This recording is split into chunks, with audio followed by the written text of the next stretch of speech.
All right, I think we're good. Morning, everybody. It's Tuesday. We're going to do our best practices. Got a glare. I don't know where it's coming from. Today, I wanted to talk about what we discussed last week briefly. What I brought up on Thursday, we were going to talk about, hey, Kermit, was, and that's winning the other agent in a transaction, first and foremost. So who wants to talk about what that means and what that means to them and kind of the approach they take? I'll sit back and listen. And establish a good rapport. I have no idea what you said because the chicken was barking in my ear. We're talking about winning the other agent in a transaction and what that means to you and how you like to go about it. I think Felicia is done with the quarantine. Yes. Okay, one more I time. would say it's about like just reaching out to them. I don't know, like my recent clients who didn't have the best financing stuff, just being upfront with the agent early on, letting them know that we have everything all set. When you send the offer, just to try to talk to them, let them know the situation, see what their situation is, just try to build that rapport. I think that being personable and, letting them know as much as you can about the situation with your buyers and, at least being communicative from the very, very beginning, I think is super important. Because the last thing you want to do is work with the agent that won't communicate with you. Yeah, that's a good point. We've all been there, right? What else? Set the expectation that your goal is to come to a mutual agreement with them and not to be adversarial. That's a great point. You're all in it. Everybody's in it at the end for the same outcome. And so just do whatever it takes to get the closing get everybody to the closing table. Yeah, this isn't about us. This is about our clients. That's right. How can we work? We have the ability to execute that contract from the very beginning as best as we can. And if you don't answer my text messages, I'll cut you. Basically. Not really. Anything anybody else wants to add? I mean, I think y'all touched on a lot of it, but I always try to get that other agent to want to make sure that they are rooting to do the deal with us. And that has helped me win a couple deals just because I've been upfront and honest and explaining things. I mean, if you got an FHA loan as compared to a conventional, explain why it's better for your buyer to do FHA. Small stuff like that. I'm sorry, these dogs are going apeshit. It's a nightmare. I just wanted to chime in. I mean, I think that's a good point and break it down too. Brandon actually sent me a template that he likes to use when he sends over the offer. So it kind of details everything on one page, terms just to make it easy for the other agent. If everybody'd like, I can share that too, just to give you some insight into what it looks like and how we framed it. And maybe you don't think you need it on every offer, but maybe you're in multiples and you want to be very clear that, hey, our communication is going to be excellent. I'm going to make this as easy for you and your clients as I possibly can to understand where we're coming from and what we're trying to accomplish, with our offer. So just, little things like that as well. Anything else from your experience you want to add? Or how about we look at it from this way? Without going down a rabbit hole, what are issues that make transactions harder for you from dealing with the other agent that we can use as best practices to learn from and avoid and not be that agent? Not being not communicating That's is the number biggest one. thing. And we'll all agree with that, right? Yeah. Just completely ghost, don't answer the phone, don't reply to text, don't reply to emails. So how do you work through that?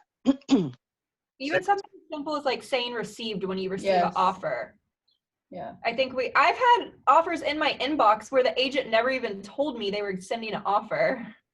Or because a lot of the times, Juliana, not every other agent is going to use Dotloop.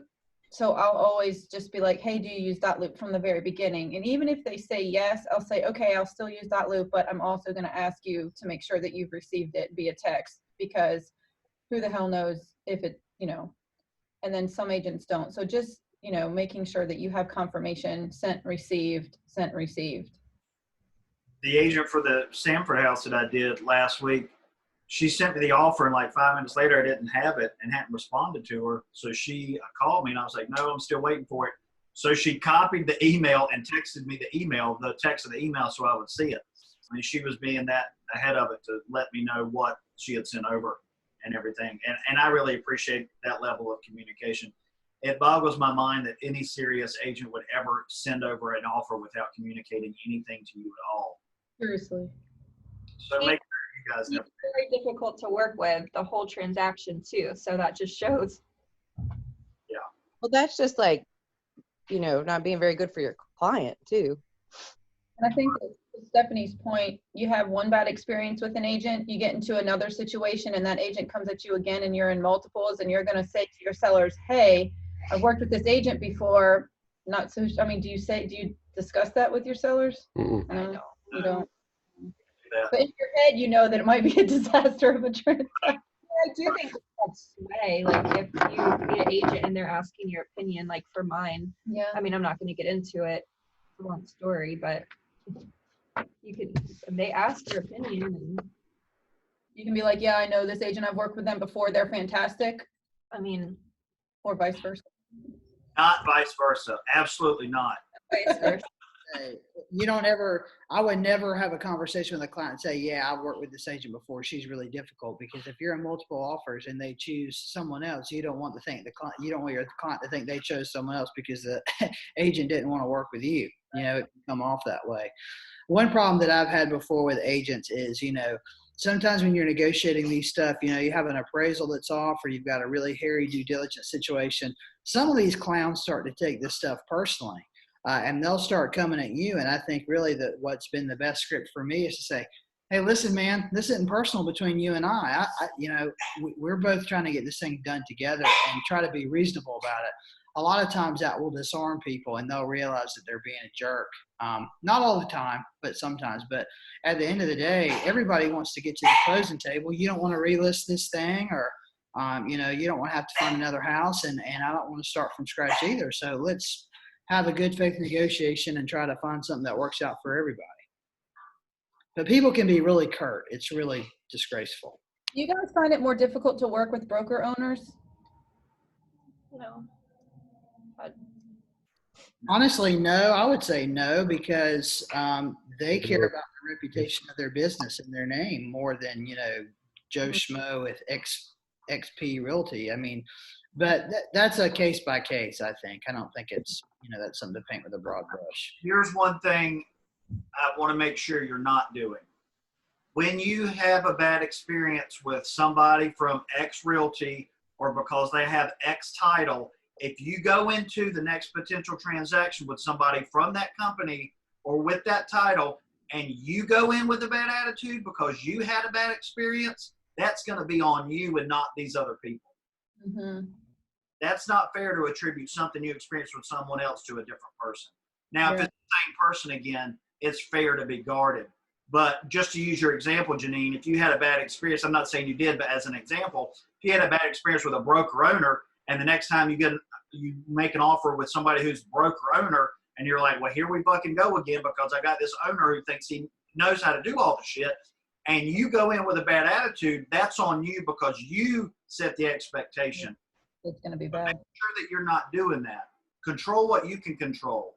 It's okay to be guarded, but it's also very important to go in with an open mind and not prejudge before anything even happens. Well, not only that too, if it's important to still be nice to the person who's not being so nice to you, just because if you're working, say as the listing agent, for example, the guy who was rude to me, the tables could easily turn where one day I'm putting an offer on one of his property, listings. And don't take for granted that you know or can understand what these people are going through. That's true. It might be an agent whose husband's been gone for 6 months and she's got 4 kids and hasn't seen another adult in 3 weeks. That's true. Okay. And yeah, maybe she's short on the phone. You can probably understand why, right? So before you snap to something because you're frustrated somebody didn't get back to you in 10 minutes, give them the benefit of the doubt. I feel like the majority, and it's not all, I'm not pegging a category, but I feel like the majority of issues I have with agents are the ones that are, for better words, too big with their egos, and maybe they're doing a smaller deal than they're used to. So, I mean, that's where I've run into the majority of my problems, where I feel like if it was a bigger client of theirs that they're maybe used to, they probably give them a different care than, a $150,000 house. You're right. And maybe they do, but we can't control it. So, by being, if this is even the right word, defensive because we know they care less, it's not going to make the situation any better. I think, I talk about this a lot when you know you're going to make an offer. Of course, communicate that before you send it over so they, A, wait for you, B, expect it, but also see what you can get out of them. That will help. What's your client's timeline looks like? Not everybody wants to move as soon as possible. Some people are freaked out by having to be out in 30 days once they get under contract. I've certainly had people that way. And these people have no kids. So it's just them in like a 2,800 square foot house. It's not like they've got a whole family to move. It's just two of them. So ask the other agent, hey, what's going to make this work easiest for your folks? Because we're flexible. So tell us what you're looking for most, because we want to respect your time frame and see find the agreement that works best for everybody. Go into it like that. What's going to make this deal easiest for your folks? Because we've got the flexibility, or vice versa. So you've got somebody with a really tight timeline and they have to have X date. We'll lead with that. Hey, I think we're going to come with a really strong offer and you guys are going to be receptive to it, but we need to close on X date. How realistic is that? But they really have to get their house under contract. It's already on the market. The days on market in their neighborhood is 14. We're on day 3. It's priced below comps or at comps. You can look at it in MLS. Will your folks work with an offer like that? How do you feel about that? So make sure you're going that extra mile and having those discussions, because by not like kissing the other agent's butt, you're showing them how hard you're willing to work to get the deal done. And that it's not just about, hey, accept our offer. It's about, hey, I'm really actually doing some work here to get this thing accomplished and make both of our clients happy, ideally. And then hopefully they respond in kind. You know what? I really appreciate that. I know my clients are looking for X. They got to be out in Y because they're moving into their new house and their closing date on that is whatever. And then you just do your best to coordinate, make everything as tight and neat as possible.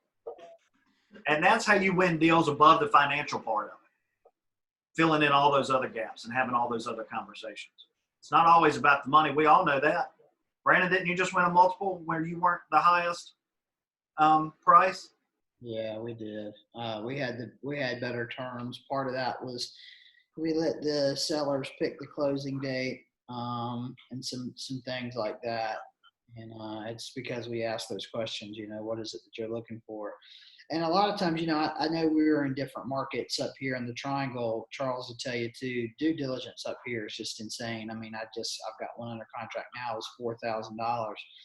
That's another question that we hear from another question that I ask a lot of people, what's your priority? And a lot of people say due diligence because they want you to have some skin in the game so you're locked in and you're not going to back in at the last minute. That's another question. When do you want to close? What's most important to you? Repairs, due diligence, you got any offers? I go through as much of it as I can, but it all starts with that phone call. And I'm just constantly amazed how many listing agents up here say, you're the only person who's made an offer on this house that's picked up the phone call. And that's not, I know our team as a whole does that. And it just really goes to show that as busy as the market is, people are still not making that phone call. That's one of the small things that sets us apart and helps our clients out. Yeah, I agree with that, Brandon, because I just went into multiples yesterday for a client of mine, And I called and I asked, I said, what would make our offer strong to you? Like, what does your client need? Is it timeline? Is it due diligence? Same thing. And they said timeline because they're building a house and people, are wanting to close in 30 days and they just can't do that. Can you close, mid-June? And I'm like, yep, we can do, whatever you need. Is my clients just want the house. Just let us know.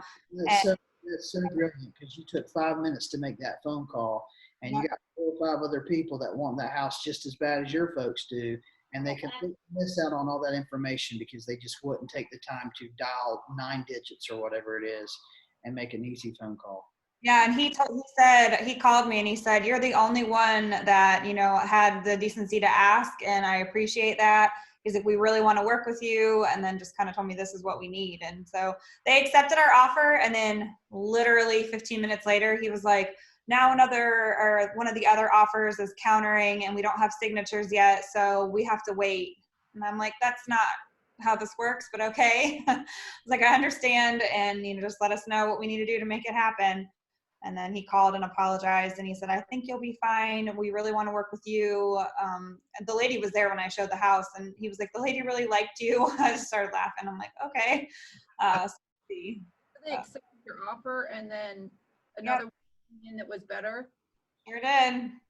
because they didn't sign yours. Yeah, they verbally accepted, said she accepts your offer, and then he texted me 10 minutes later and said, don't call your client yet. We are just, we just got word that one of the other ones that submitted an offer earlier is submitting a higher offer. And I just said, I already told my client. So wait, so what, explain that to me, like that situation. Doesn't matter until it's signed. It's totally meaningless. yeah, they didn't sign it. So until they sign, he told me, he said, she accepts your offer. You'll have the signed documents in the morning. It's late. Her husband's on the road. Chala, chala, chala, whatever. And I was like, okay, great. So I texted my client. I was like, hey, they accept, but we're not getting signed docs till the morning.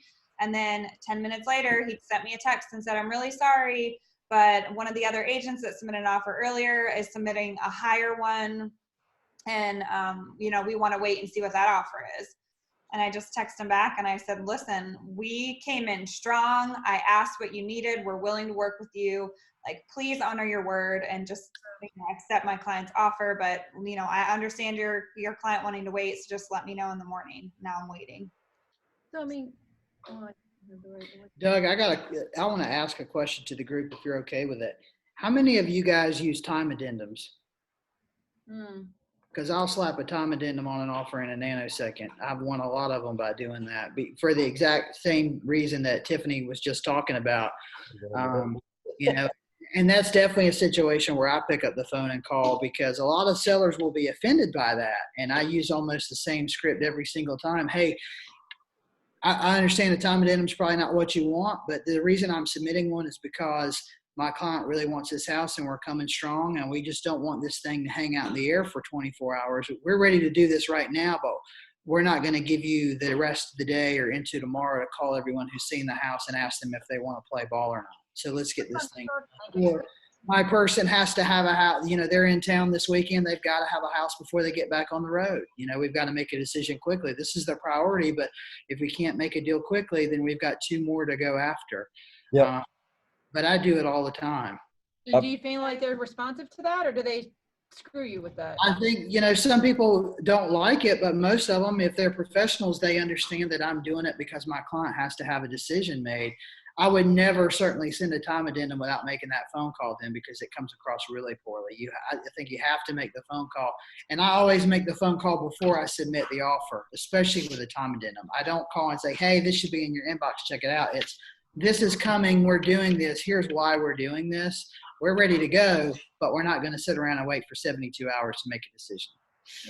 And that's actually what I'm doing today. And not just with the time addendum, but also just kind of everything, explaining, giving them the why sometimes helps because then they can explain that to their clients and, maybe there's something that they're sympathetic or empathetic to that might choose you. But I'm kind of going from the aspect of, hey, listen, they want to get this deal done. They love the house, but they really can't afford to go any higher. So like you don't want to get into a multiple offer situation. We're giving you what you're asking for at full price. So, I mean, Take it or leave it. yeah, that's Yeah, I think that's great. Here's the deal. We're coming strong right out of the gate. They want this house. They want to make it theirs. This is an opportunity for you guys to end showings and get rid of this thing. Let's make a deal here. We don't have time to waste. And how long does it take you to decide if you're getting like, how long does it really take if you're coming in with like a full price offer, like you're getting what you asked for, it takes you like that long?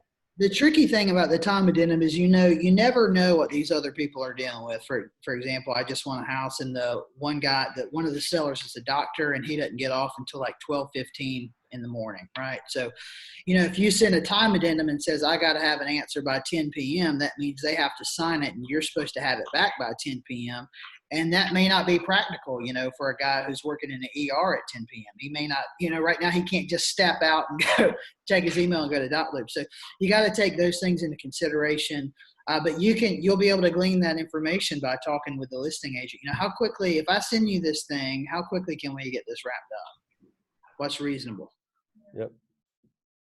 And also, if you think you're going to be in multiples, or you think they're going to get out and start calling everybody who's shown the house, like Brandon said, just get ahead of it. Be like, look, we did this. The reason we had the time addendum is because this is our highest and best offer. If you come back to us, we're not doing any more. We're very serious about it. So we started at our max. So now there's no reason for your client to come back and say, okay, well, we'll do it at X. We're not doing any more than that. We did the absolute most that we can. This is our highest and best offer from the beginning. Haggle free. Right. I will say I never put a time addendum on our multiple offers, because I think that's It's just not going to happen. It's not going to happen. They've got other choices. If you do that, you're kind of giving them a reason not to choose. Too, though, like sellers need to flip the situation around and be like, hey, if you were a buyer and you submitted an offer, how would you feel about that, having to wait 3 days to hear back? The same thing. If you were a seller and you had an offer and you got 6 more showings, then you would wait too, because you want to get the most for your house. I mean, the conversation goes both ways. Well, so that's why it's really important to pick up that phone and have that conversation with the listing agent, right? I'll give you guys a great example of something I got finally solved last night. I got an appraisal back last week. It's $10,000 off than what the contract price is. I thought my comps were fantastic, and I agreed with the listing agent's comps. We thought our comps were solid. Appraiser, for whatever reason, got a wild hair and didn't agree. So we're 10 grand off. And, I was very upfront with the listing agent. I said, my people are not coming out of pocket $10,000 for this. So we've got our work cut out for us. And she said, well, you won the home in multiple offers. Yeah, you're right. We did. But the reality is now we're 3 weeks into this thing.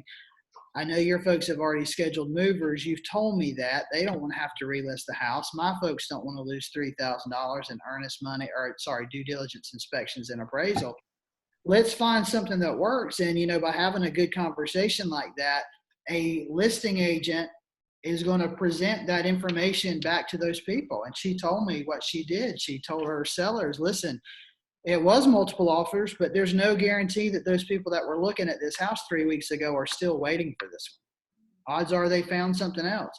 Odds are if you listed it again, you'd have to drop the price, or you'd be right back into the same appraisal situation, right? So that's why, again, to get back to the point of the conversation, it's so important to have those conversations one-on-one with the agent, because you two are both just trying to get a deal done. And it's our job to explain the best and worst case scenarios for each party to our clients, so that they understand the situations that the other party is grappling with. And sometimes they realize, shit, we can't do better than this. If we relist, we're probably going to wind up selling it for less. So we need to just go ahead and bite the bullet. Did they drop the price for you? Yeah, we run a contract at $375 with $2,000 in seller paid closing costs, and we've settled at $368 with nothing. But still, I mean, that's a good deal. Everybody gave a little bit. They don't have to relist the house. We were in multiple offers. My folks, we were $3 grand off, but if they walked away, they're losing $3,500 for inspections, appraisal, all this other jazz. So, I mean, you can't cut your nose off to spite your face.